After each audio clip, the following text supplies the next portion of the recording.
Lucas, un gusto tenerte acá.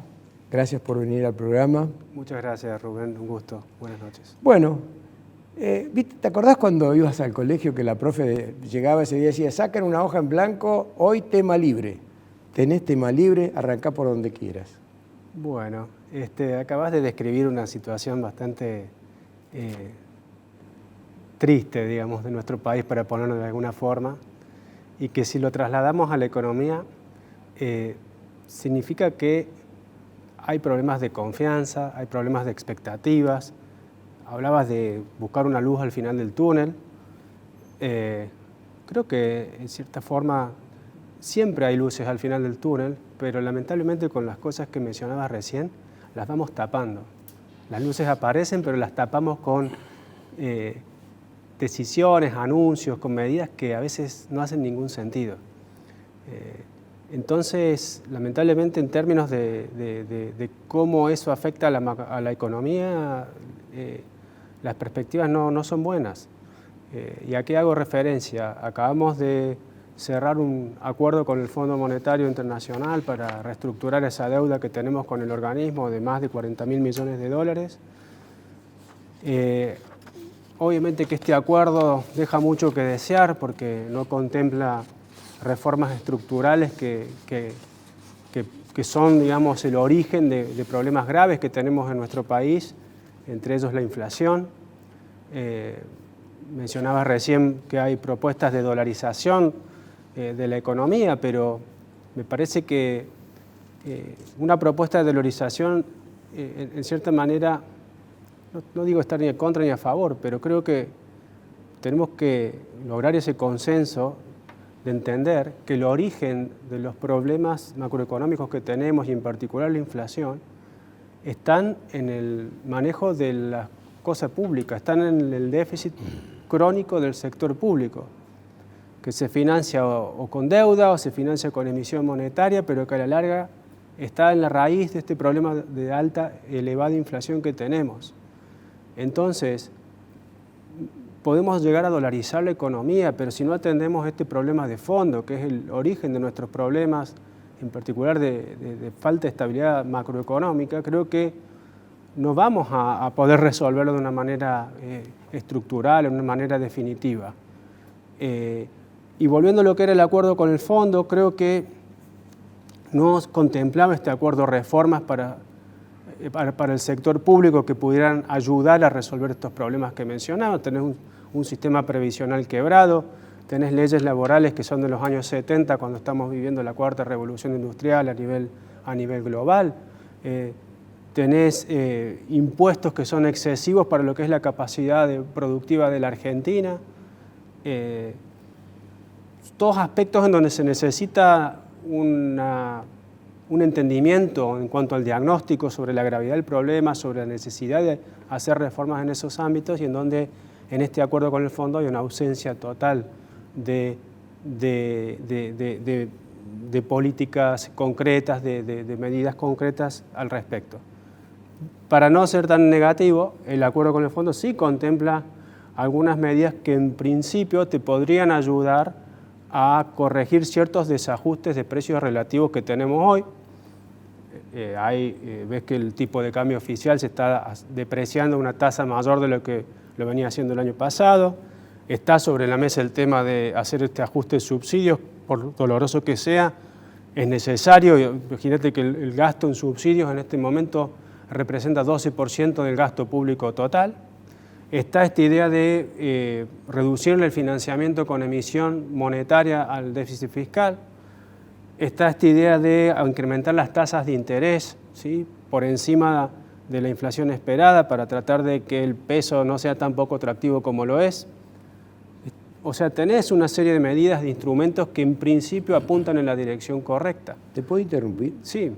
Porque vos estás diciendo muy bien y empleas una frase que es: está la idea de hacer tal cosa, está la idea de hacer esta otra cosa.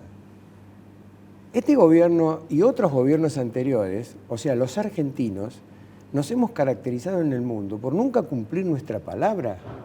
Es decir, cuando yo decía antes en mi editorial, cuando hablábamos de un hombre de palabra, es que sostenía su palabra. Si él te decía, yo voy a estar a este horario o yo le voy a pagar, yo le voy a pagar. El gobierno argentino creo que tiene 17 encuentros con el Fondo Monetario Internacional, nunca cumplió nada.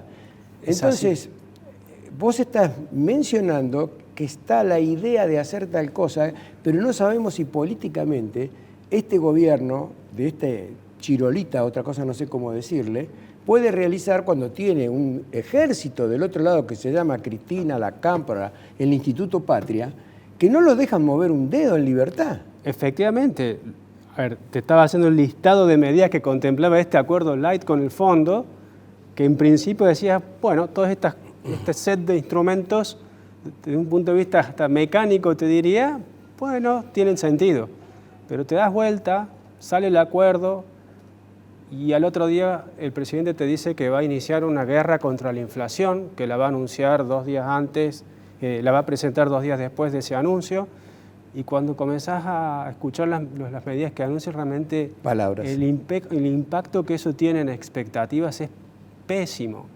Entonces habla de una inconsistencia temporal, al segundo, al minuto te diría, de las acciones, entre acciones y anuncios de política económica. Más intervención sobre los mercados, más controles de precios que sabemos que no funcionan, echarle la culpa de la inflación a los especuladores, una semana después echarle la culpa a la guerra con Ucrania, de Rusia con Ucrania. Me parece que hay una serie de inconsistencias y de cinismo, si se quiere, detrás de encontrar las causas a la inflación que realmente todo lo demás que comenté te lo tiran por la borda y lamentablemente generan expectativas negativas hacia el futuro, que es un poco con lo que partí. La economía argentina ha tenido un rebote en 2021, pero tenemos esta percepción de que no es un rebote de camino a un crecimiento sostenido, sino que estamos en una situación de estancamiento y desde el año 2017 a la fecha, si uno compara los niveles de actividad, estamos muy por debajo de los niveles de 2017, que fue el último año que la economía tuvo un crecimiento antes de entrar en esta crisis de primero 2018 y luego la crisis de la pandemia. Y da la sensación de que a pesar de que incluso que los números del mercado laboral pueden lucir con una tasa de desempleo más baja, como se ha manifestado a fin del año pasado, más actividad laboral, más gente que quiere trabajar. Cuando ves eso más en detalle, te encontrás que la informalidad aumentó. Recién dijiste el número, debe estar en torno, considerándolo bien medido, cerca del 40%. Que la base del crecimiento del empleo asalariado formal no es el sector privado. ¿Quién es? Es el sector público. Entonces tenés un crecimiento récord también del empleo público.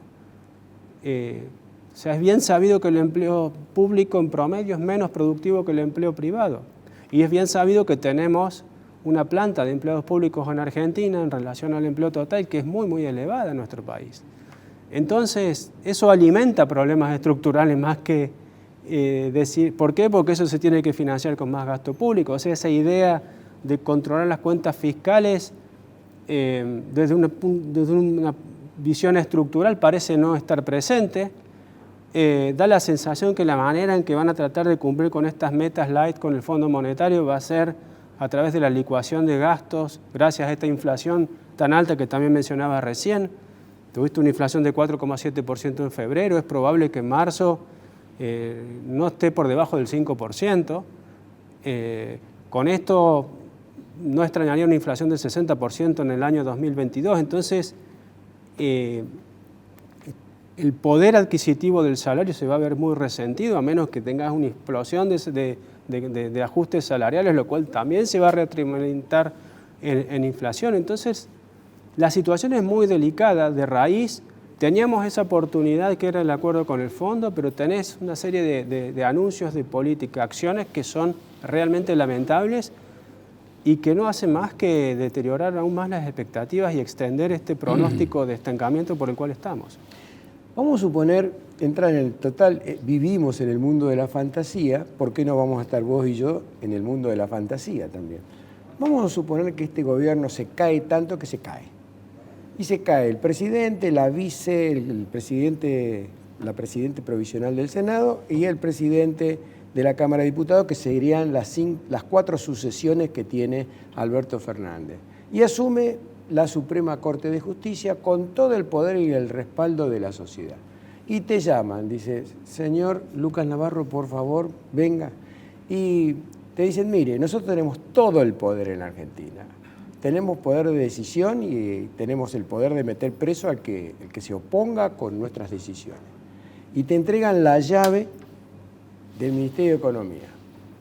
Entonces tenés todo el poder y todo el respaldo político. ¿Qué haces? Contanos qué harías. Creo que lo mencioné recién. En primer Ahí lugar, me avisan que me quedan 2 minutos. Tenés 2 minutos para explicarlo. Lo mencioné recién. Tenés que resolver el déficit estructural del sistema previsional. Pensé que en Argentina más de la mitad de los beneficios del sistema previsional son por moratorias. ¿Cómo lo resolves? Gente que no aportó. Sí. ¿Cómo lo resolves? ¿Los echás? No, no los echás, pero digamos, tenés que de aquí en adelante tratar de que al menos, no te digo con la gente que ya tiene el derecho adquirido, pero con las nuevas personas que se van incorporando al sistema, extender la vida laboral activa. Muy bueno. ¿Sí? Igualar la edad de retiro entre hombres y mujeres eventualmente. Considerar, digamos, incentivos para que haya más aportes al sistema, porque hay mucha gente que no aporta, que está fuera, hay muchas lagunas, digamos, de aportes, digamos, gente que por muchos años... el sistema previsional como el mayor demandante en el gasto fijo del Estado. ¿Sabés por qué? Porque es la mitad del gasto público, claro. Y porque prácticamente el déficit previsional estructural es prácticamente igual al déficit fiscal. Entonces creo que si vos me apurás y me decís, además de todo lo que me dijiste, tenés 6 meses, yo creo que empezaría por ahí. ¿Y después? Yo después haría una reforma de la parte tributaria, una simplificación del esquema tributario. Tenemos impuestos que son un desastre en Argentina, como el ingreso bruto. Tenemos que modificar el sistema de coparticipación. ¿Y cómo haces para que los que no pagan ese 40% empiece a pagar de a poco? ¿Le bajás los impuestos para que paguen? Hay que dar incentivos para que paguen, hay que dar también señales de previsibilidad, porque si vos ves que no tenés ningún incentivo a pagar, porque luego te va a beneficiar una moratoria, porque los beneficios que vas a obtener en el sistema son bajos, entonces tampoco te va a resultar muy conveniente hacerlo. ¿Harías una reforma laboral acotando un poco más al poder sindical? Sí, más que acotándolo, modernizándolo, o sea, de tomar conciencia de cuáles son los tiempos que estamos viviendo, de que hoy por hoy el sector sindical y la gente que tiene un trabajo asalariado, formal, es una élite prácticamente en nuestro mercado laboral. Entonces, esos sindicatos son una élite, tienen que entender que son una élite. Te van a venir y te van a decir, un momentito, usted se está metiendo en mi negocio. Pero me acaba de dar todo el poder y me estás diciendo que van a aceptar todo. Entonces vas a hacer uso de tu poder. Es absolutamente idealista lo que estoy planteando. Tiene razón, sí, pero marche preso. Está bien. Bueno, ¿qué más?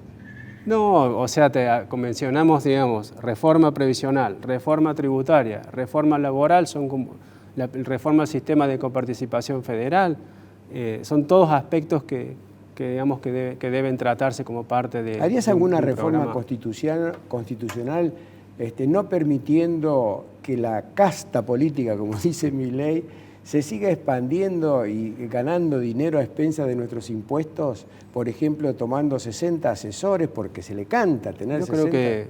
Yo creo que todos esos tipos de gastos, si bien no hacen la diferencia en cuanto a las cuentas fiscales en sentido amplio, sí tienen un efecto de señalización importante, ¿sí? Un efecto de señalización de decencia, de orden, ¿sí? Y que creo que son importantes tomar medidas de ese tipo. Ahí me avisan que se nos terminó el bloque, nos pasamos, lamentablemente. Bueno. Gracias, Lucas, un gusto tenerte acá como igualmente. siempre.